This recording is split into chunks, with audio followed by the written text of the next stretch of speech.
JDS ಪಕ್ಷದಿಂದ ಹಿರಿಯ ಶಾಸಕ ಜಿಟಿ ದೇವೇಗೌಡ ಔಟ್ ಆಗಿದ್ದಾರೆ. ನಮ್ಮ ಪಕ್ಷದಲ್ಲಿ ಜಿಟಿ ದೇವೇಗೌಡ ಇರೋದಿಲ್ಲ ಅಂತ ಖುದ್ದು ರಾಜ್ಯಾಧ್ಯಕ್ಷ ಎಚ್.ಡಿ. ಕುಮಾರಸ್ವಾಮಿ ಹೇಳಿದ್ದಾರೆ. ಅಡ್ಡ ಮತದಾನ ಅವರಿಂದ ಆಗಿದೆ ಅನ್ನುವಂಥ ಹಿನ್ನೆಲೆಯಲ್ಲಿ ಈ ಒಂದು ಕ್ರಮವನ್ನ ಅವರು ತೆಗೆದುಕೊಂಡಿದ್ದಾರೆ. ಈಗಾಗಲೇ ಎಲ್ಲ ರೀತಿಯ ತೀರ್ಮಾನವನ್ನ ತೆಗೆದುಕೊಂಡಿದ್ದೇನೆ. ನಮ್ಮ ತಂದೆಯವರು ಹೇಳಿದ್ರೂ ಕೂಡ ನಾನು ಕೇಳೋದಿಲ್ಲ. ಯಾರೇನೇ ಹೇಳಿದ್ರು ಅಂತಿಮ ತೀರ್ಮಾನ ನನ್ನದೇ ಅನ್ನುವಂಥ ಮಾತನ್ನ ಎಚ್.ಡಿ.ಕೆ ಹೇಳಿದ್ದಾರೆ.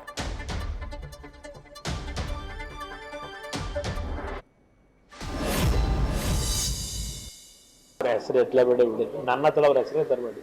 ನಾನು ಕಳೆದ 1.5 ವರ್ಷದಲ್ಲಿ ಅವ್ರ ಬಗ್ಗೆ ನಾನೇನಾದ್ರು ಮಾತನಾಡಿದ್ದೀನ? ಮೊನ್ನೆ ಚಾಮುಂಡೇಶ್ವರಿ ಕ್ಷೇತ್ರದಲ್ಲಿ ಸಭೆ ಆಯಿತು, ಅವ್ರ ಹೆಸರನ್ನ ಏನಾದ್ರು ಎತ್ತಿದ್ನ?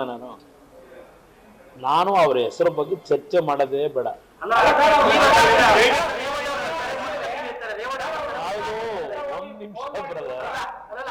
ಅಂತಿಮವಾಗಿ ಯಾರೇ ಹೋಗಿ ಚರ್ಚೆ ಮಾಡಿದ್ರು ಅಂತಿಮವಾದ ನಿರ್ಣಯ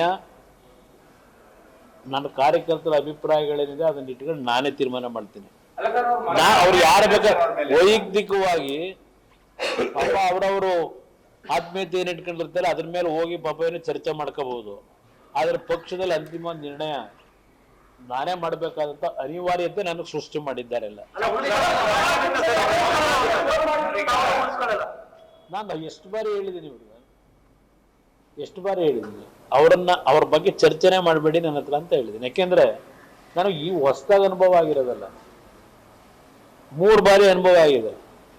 2006ರಲ್ಲಿ ಏನಾಯ್ತು, ಆಮೇಲಿಂದ 13ಕ್ಕೆ ಬಂದ್ರು, ಆಮೇಲೆ ಮತ್ತೆ ಆಗೇನೇನು ನಡೀತು, ಮತ್ತಾಮೇಲೆ 18ಕ್ಕೆ ಏನಾಯ್ತು, 23ಕ್ಕೆ ಏನಾಯ್ತು ಎಲ್ಲ ನೋಡಿದ್ದೀನಿ. ವೈಯಕ್ತಿಕವಾಗಿ ನಾನು ಏನು ಚರ್ಚೆ ಮಾಡಕ್ ಹೋಗಲ್ಲ.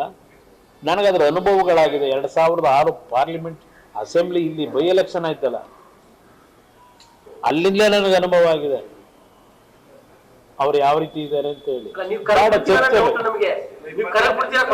ಇವತ್ತಿನವರಿಗೆ ಏನಾದರೂ ನೀವು ಆ ವಿಷಯದಲ್ಲಿ ನನ್ನ ಸ್ಟ್ಯಾಂಡ್ ಏನಿದೆ, ನೀವು ಹಲವಾರು ಬಾರಿ ಕೇಳಿದ್ದೀರಿ, ನನ್ನ ಸ್ಟ್ಯಾಂಡ್ ಏನು ಅನ್ನೋದು ಹೇಳ್ಬಿಟ್ಟಿದ್ದೀನಿ. ಅದರಿಂದ ನನಗೆ ಅದ್ರ ಬಗ್ಗೆ ಯಾವುದೇ ಕಾರಣಕ್ಕೂ ಯಾರು ಒತ್ತಡಗಳಿದ್ರು, ನಮ್ಮ ಲೀಡರ್ಗಳು ಬಹಳ ಜನ ಒತ್ತಡ ಹಾಕಿದ್ರು, ನಾನು ಅವ್ರಿಗೆ ಏನು ಹೇಳಿದ್ದೀನಿ ನಮ್ಮ ಲೀಡರ್ಗಳಿಗೆ ಗೊತ್ತು. ಪಾಪ ಅದು ದೊಡ್ಡ ಗೌಡ್ರದ್ದು ಅದೇ ಹೇಳಿದ್ನಲ್ಲ, ಅವ್ರಿಗೂ ಅತಿಯಾದಂತ ಕೆಲವ್ರ ಮೇಲೆ ನಂಬಿಕೆ ಇಟ್ಕೊಂಡವ್ರಲ್ಲ. ಆ ನಂಬಿಕೆ ಏನು ಅಂತಕ್ಕಂಥದ್ದು ಅವ್ರಿಗೆ 70 ವರ್ಷದಲ್ಲಿ ಆಗಿರ್ತಕ್ಕಂಥ ಹಲವಾರು ಪೆಟ್ಟು ಮೇಲೆ ಪೆಟ್ಟು ಬಿದ್ರು ಅಯ್ಯೋ ಏನೋ ಪಕ್ಷಕ್ಕೆ ಏನಾದ್ರು ತೊಂದರೆ ಆಗಬಾರ್ದು, ನಾವ್ ಈ ತರ ಕಳಿಸ್ಬಿಟ್ರೆ ಅಂತ ಹೇಳಿ ಏನೋ ಒಂದು ಅವರಿಗೆ ವ್ಯಾಮೋಹ. ಆ ವ್ಯಾಮೋಹದಲ್ಲಿ ಅವ್ರ ಪಾಪ ಎಲ್ಲರನ್ನು ಉಳಿಸ್ಕೋಬೇಕು ಅಂತ ಟ್ರೈ ಮಾಡ್ತಾರೆ. ಆದ್ರೆ ಆ ದೇವೇಗೌಡರು ಇಟ್ಕೊಂಡಿರ್ತಕ್ಕಂಥ ದೇವೇಗೌಡರು, ಈ ದೇವೇಗೌಡರಲ್ಲ, ಅಲ್ಲಿ ಬೆಂಗಳೂರಿದಲ್ಲ ಆ ದೇವೇಗೌಡರು, ಅವರು ಇಟ್ಕೊಂಡಿರ್ತಕ್ಕಂಥ ಒಂದು ಆತ್ಮೀಯತೆ, ವ್ಯಾಮೋಹ, ಒಂದು ನಂಬಿಕೆ ಉಳಿಸ್ಕೊಳ್ಳದೆ ಇದ್ರೆ ಏನ್ ಮಾಡಕ್ಕಾಯ್ತದೆ? ಇಲ್ಲ, ಈ ವಿಷಯದಲ್ಲಿ ಯಾವುದೇ ಕಾರಣಕ್ಕೂ ಬರೀ ಇದೊಂದೇ ಅಲ್ಲ, ಹಲವಾರು ಕ್ಷೇತ್ರದಲ್ಲಿ ಇದೇ ಇದೆ ಅವರಿಗೆ, ದೇವೇಗೌಡರಿಗೆ. ಏನ್ ಮಾಡೋದು ನಾವು? ಕೊನೆಗೆ ನೀವು ಹೇಳದಂಗೆ ಅವರಿಗೆ ಗೌರವ ಕೊಡಬೇಕು ಅಂತೇಳಿ ಕೆಲವು ವಿಷಯದಲ್ಲಿ ಅವರು ತೆಗೆದುಕೊಳ್ತಕ್ಕಂಥ ನಿರ್ಧಾರಕ್ಕೆ ತಲೆಬಾಗಿದ್ದಾರೆ. ನಿಮ್ಗೆ ಹೇಳಬೇಕು ಅನ್ನೋದಾದ್ರೆ,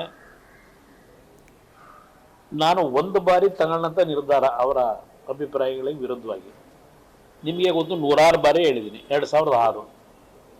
ಆದ್ರೆ ಆ ನಿರ್ಧಾರ ನಾನು ತೆಗೆದುಕೊಂಡಿದ್ರಿಂದ ಇವತ್ತು ಒಂದು ರಾಜ್ಯದಲ್ಲಿ ಕುಮಾರಸ್ವಾಮಿ ಯಾರು ಅಂತಕ್ಕಂಥದ್ದು ಜನಕ್ಕೆ ಅರ್ಥ ಆಯ್ತು.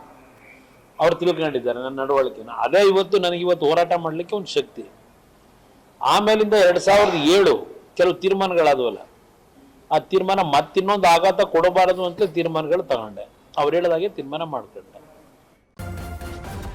ನ್ಯೂಸ್ ಫಸ್ಟ್, ನಿರ್ಭೀತಿಯಿಂದ ನಿಮ್ಮ ಪರವಾಗಿ.